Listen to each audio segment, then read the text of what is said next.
Agora vamos falar dos pais que são aqueles pais realmente negligentes, aqueles pais que só colocam a criança ou para dizer que o filho tá passando por um processo de psicoterapia, porque tem pai que é assim, né? Ou então uma disputa judicial e aí coloca a criança num processo de psicoterapia só pra, né, bater ponto, dizer que a criança está no psicólogo. Tem pais assim. E tem aqueles pais que querem que você resolva, faça mágica e resolva todos os problemas e eles fiquem ali de coadjuvante.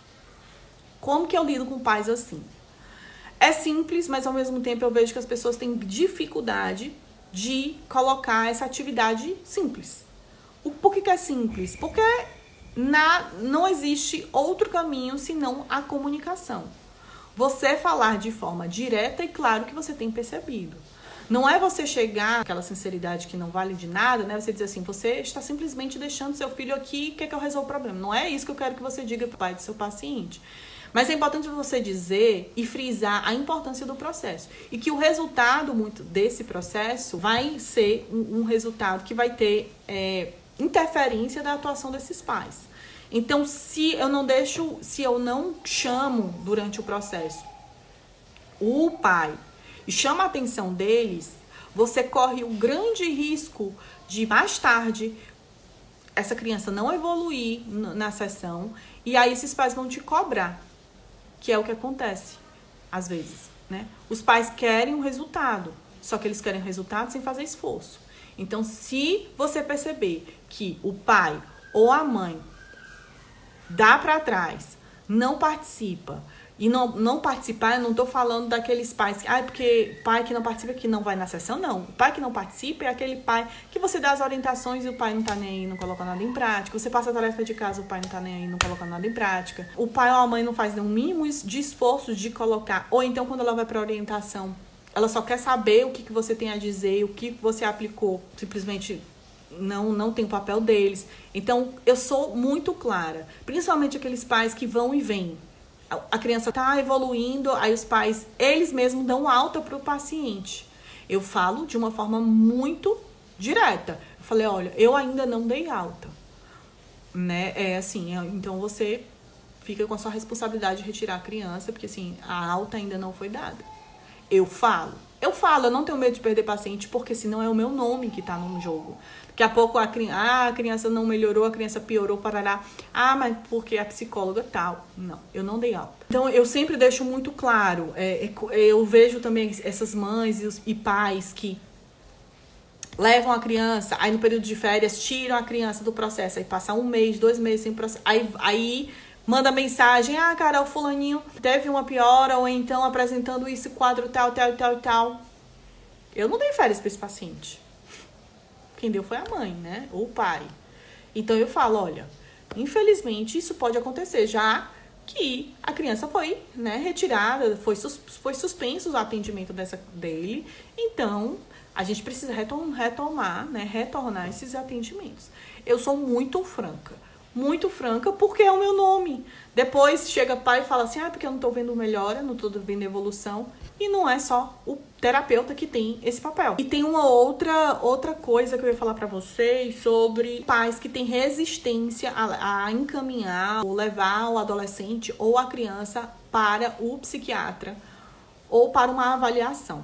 Em casos que eu vejo que é grave e que envolve, às vezes, risco da vida dessa criança ou do adolescente, e eu vejo assim que tem que ter uma avaliação de um psiquiatra ou de um neuropediatra e esses pais se negam, eu faço um documento e peço para esses pais assinarem, se responsabilizando por terem negado a orientação de encaminhamento, tá?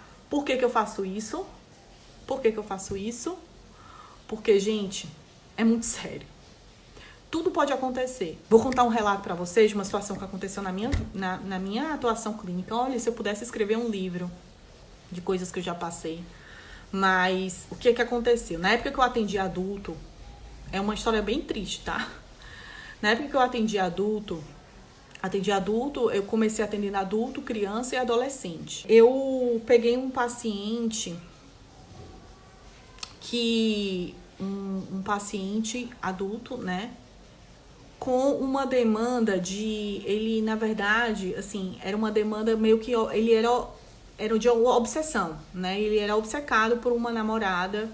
E ele chegou na sessão com muitos pensamentos de que estava sendo traído, papapá e tal.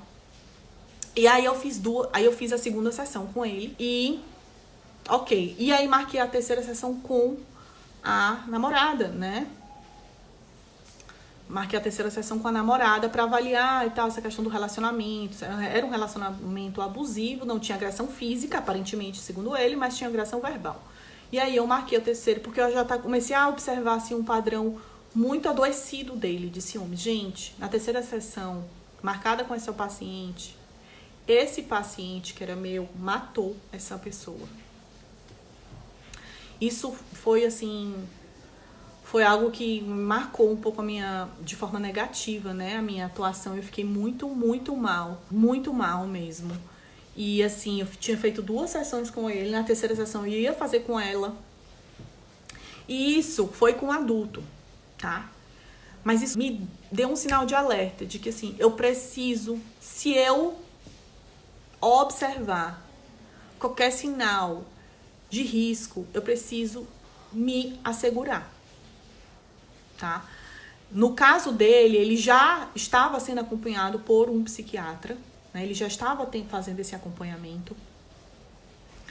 Se não tivesse, eu teria feito, né, um tempo de responsabilidade, porque quem procurou foram as irmãs dele. Mas, gente, às vezes acontece tanta desgraça, sabe? Às vezes é um adolescente que ele já tá com pensamento de ideação suicida e os pais se negam a levar um psiquiatra.